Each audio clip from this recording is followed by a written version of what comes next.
আধুনিক প্রযুক্তি আজ আমাদের মানুষের জীবনের প্রতিটি দিককে স্পর্শ করেছে। এমন মানুষ খুঁজে পাওয়া দুষ্কর যার জীবনে আধুনিক প্রযুক্তির প্রভাব পড়েনি। আপনিও কি তাই মনে করেন? তাহলে ভিডিওটির শেষ পর্যন্ত আমাদের সঙ্গে থাকুন, কারণ আজ আমরা আপনাদের এমন কিছু মানুষের সঙ্গে পরিচয় করিয়ে দেব যাদের জীবনে আধুনিক প্রযুক্তির কোনো অস্তিত্বই নেই। এমনকি বাইরের পৃথিবীর মানুষের সঙ্গেও তাদের কোনো যোগাযোগ নেই। তারা আজও প্রাচীন যুগের মতোই জীবনযাপন করে, মাটির তৈরি ঘরে বসবাস করে, যেখানে কোনো রকম আধুনিক সুবিধের ছোঁয়া নেই। খাবারের জন্য তারা এখনও শিকার নির্ভর জীবন কাটায়, আর কোনো অচেনা মানুষ তাদের এলাকায় ঢুকলেই তারা তাকে আক্রমণ করে এবং প্রয়োজনে মেরে ফেলে। চিম্বু স্কেলিটন এই উপজাতির মানুষরা বাস করে এমন ঘন জঙ্গলে যেখানে রাত নামলে নিজের হাতও চোখে দেখা যায় না। কল্পনা করুন, এমন পরিস্থিতিতে যদি আপনার চারপাশে হঠাৎ অনেক মানুষ ঘুরে বেড়াতে শুরু করে, অদ্ভুত শব্দ করে বা ছায়ার মতো চলাফেরা করে, তাহলে আপনার ভয় আর আতঙ্কের মাত্রা কোথায় পৌঁছাবে? ঠিক এমনটাই ঘটে যদি কেউ ভুলবশত এই আদিবাসীদের অঞ্চলে ঢুকে পড়ে। এই ভয়ঙ্কর উপজাতি পাপুয়া নিউ গিনিতে বসবাস করে। তাদের আনুমানিক জনসংখ্যা প্রায় 1,80,000। এই মানুষরা তাদের শরীরকে মানুষের কঙ্কালের মতো দেখতে প্যাটার্নে রং করে রাখে। এর জন্য তারা বিশেষ এক ধরনের মাটির রং ব্যবহার করে।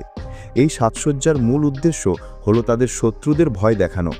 1990-এর শতকে কয়েকবার যখন ব্রিটিশ অভিযাত্রীদের একটি দল সেখানে পৌঁছায়, তারা দেখে যে হঠাৎ অনেক জীবন্ত কঙ্কাল তাদের দিকে এগিয়ে আসছে।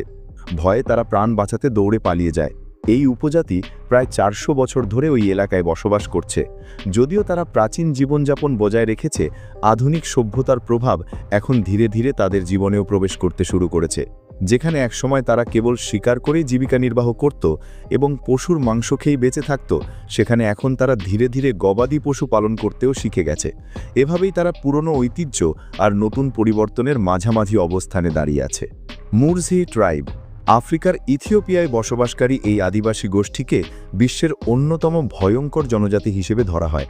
তারা আজও তাদের প্রাচীন জীবনধারার নিয়মকানুন মেনে জীবনযাপন করে, কিন্তু যুদ্ধের সময় তাদের হাতে আধুনিক ও মারাত্মক অস্ত্র যেমন AK-47 রাইফেল দেখা যায়। এই জনজাতির বসবাস ইথিওপিয়ার এক প্রত্যন্ত অঞ্চলে এবং তাদের মোট জনসংখ্যা প্রায় 10,000। বাইরের পৃথিবী এই জনগোষ্ঠী সম্পর্কে খুব বেশি কিছু জানে না, তবে যে অল্প তথ্য জানা গেছে তাতে বলা যায় আধুনিক সভ্য মানুষের জন্য এই উপজাতি থেকে দূরে থাকাই নিরাপদ। কেউ যদি ভুলবশত তাদের এলাকায় ঢুকে পড়ে, সেটা তার জীবনের শেষ যাত্রা হয়ে দাঁড়াতে পারে। এই উপজাতির বিশ্বাস কাউকে হত্যা করে বেঁচে থাকা গর্বের বিষয়, আর কেউ যদি কাউকে না মেরে বাঁচে তাহলে এমন জীবন মৃত্যুর চেয়েও নিকৃষ্ট। আমাদের সমাজে যেমন শিশুদের খারাপ নজর থেকে বাঁচাতে কপালে কালো টিপ লাগানো হয়, মুরজি উপজাতির নারীরা নিজেদের খারাপ নজর থেকে রক্ষা করতে অত্যন্ত বেদনাদায়ক এক প্রথা পালন করে। কোনো মেয়ে যখন কৈশোরে পা দেয়, প্রায় 15 বছর বয়সে, তখন তার নিচের ঠোঁটে ছিদ্র করা হয় এবং তাতে কাঠের ছোট টুকরো ঢোকানো হয়। কিছুদিন পর ছিদ্র বড় হলে সেখানে 12 সেন্টিমিটার ব্যাসের মাটির বা কাঠের তৈরি একটি চাকতি পরানো হয়। এর পেছনে ধারণা হলো এই বিকৃত ঠোঁটের কারণে তাদের মুখ অসুন্দর দেখায়, ফলে কেউ তাদের দিকে খারাপ উদ্দেশ্যে তাকায় না। এই উপজাতির অভ্যন্তরীণ দ্বন্দ্বও বেশ প্রবল। বাইরের লোকদের চেয়ে নিজেদের মধ্যে লড়াই ঝগড়া বেশি হয়। যখন তারা যুদ্ধের প্রস্তুতি নেয়, তখন নিজেদের শক্তিশালী করার জন্য তারা গরুর রক্ত পান করে। এতে তারা কাবিলের মধ্যে মর্যাদা অর্জন করে। এই উপজাতির আরেকটি প্রথা হলো কাবিলার সবচেয়ে সুন্দরী মেয়ের সঙ্গে বিয়ে করার জন্য প্রতিযোগীরা একে অপরের সঙ্গে লাঠি নিয়ে যুদ্ধ করে। যে জয়ী হয় সেই সুন্দরী তার স্ত্রী হয়ে যায়। তারা আধুনিক জীবনযাপন একেবারেই গ্রহণ করেনি, তবে আধুনিক অস্ত্র কেনার কৌশল অবশ্য শিখে গেছে। তারা গরু বিনিময়ে অস্ত্র কেনে।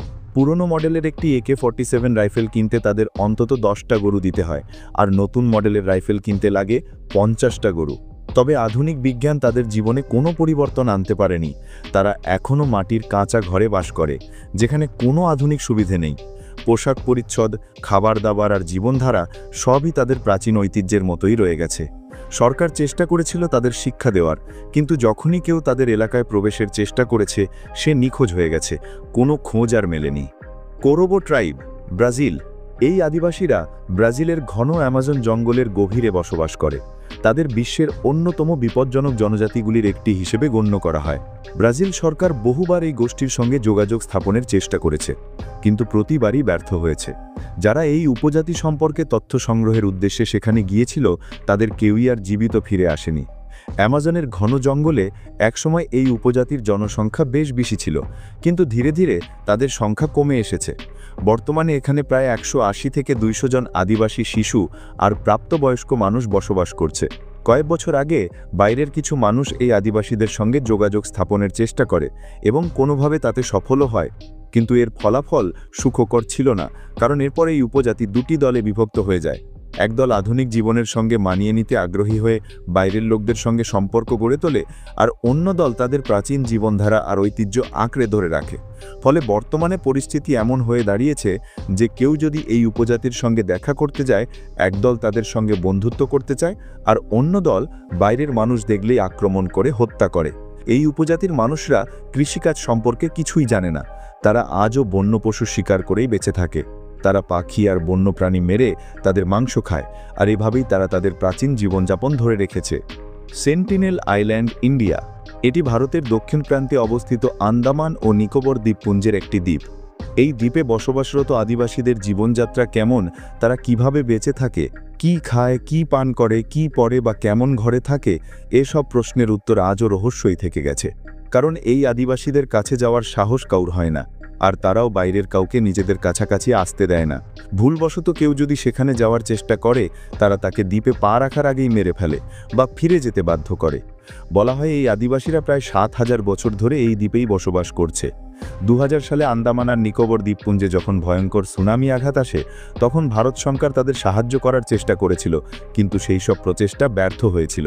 একবার একটি হেলিকপ্টারের মাধ্যমে তাদের কাছে পৌঁছানোর চেষ্টা করা হয়েছিল, কিন্তু হেলিকপ্টারটি একটু কাছে যেতেই আদিবাসীরা তীর আর পাথর ছুঁড়ে আক্রমণ শুরু করে। ভয়ে পাইলট তখন দ্রুত হেলিকপ্টার ঘুরিয়ে প্রাণ বাঁচিয়ে ফিরে আসে। আরও আগে 1981 সালে এক ব্যক্তি ভুলবশত তার নৌকা নিয়ে সেন্টিনেল দ্বীপের দিকেই চলে যান।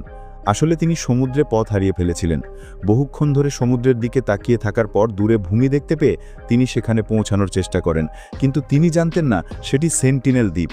যখন তিনি কাছে পৌঁছাতে থাকেন, তখন দ্বীপের বাসিন্দারা তাকে লক্ষ্য করে বর্ষা আর তীর ছুঁড়ে আক্রমণ শুরু করে। সৌভাগ্যবশত তিনি তখনও দ্বীপ থেকে কিছুটা দূরে ছিলেন, তাই দ্রুত দিক পরিবর্তন করে সেখান থেকে সরে আসেন। বর্তমানে ভারত সরকার সম্পূর্ণভাবে এই দ্বীপে যাওয়া নিষিদ্ধ ঘোষণা করেছে। কেউই সেখানে প্রবেশ করতে পারে না। আর এভাবেই সেন্টিনেল দ্বীপ রয়ে গেল এক রহস্যময় আর অজানা জগৎ হিসেবে। পৃথিবীর নানা প্রান্তে এমন আরও অনেক আদিবাসী জনজাতি আজও বাস করছে, যারা প্রায় আদিম যুগের মতোই জীবনযাপন করে। আধুনিক জ্ঞান ও বিজ্ঞানের আলো তাদের কাছে পৌঁছায়নি। তারা প্রকৃতির সঙ্গে সম্পূর্ণভাবে একাত্ম হয়ে বাঁচে, এবং তাদের এই প্রাকৃতিক জীবনে কোনো বাইরের হস্তক্ষেপ তারা কখনোই মেনে নেয় না। আপনার কি মনে হয়, যদি প্রকৃতির সঙ্গে সামঞ্জস্যপূর্ণ জীবনযাপনের দিক থেকে দেখা যায়, তাহলে আমাদের আধুনিক জীবনযাপন ভালো, নাকি এই আদিবাসীদের প্রাকৃতিক জীবনধারা বেশি শ্রেয়? আপনার মতামত অবশ্যই কমেন্ট বক্সে জানান। ভিডিওটি ভালো লেগে থাকলে লাইক ও সাবস্ক্রাইব করুন। নতুন ভিডিওতে আবার দেখা হবে।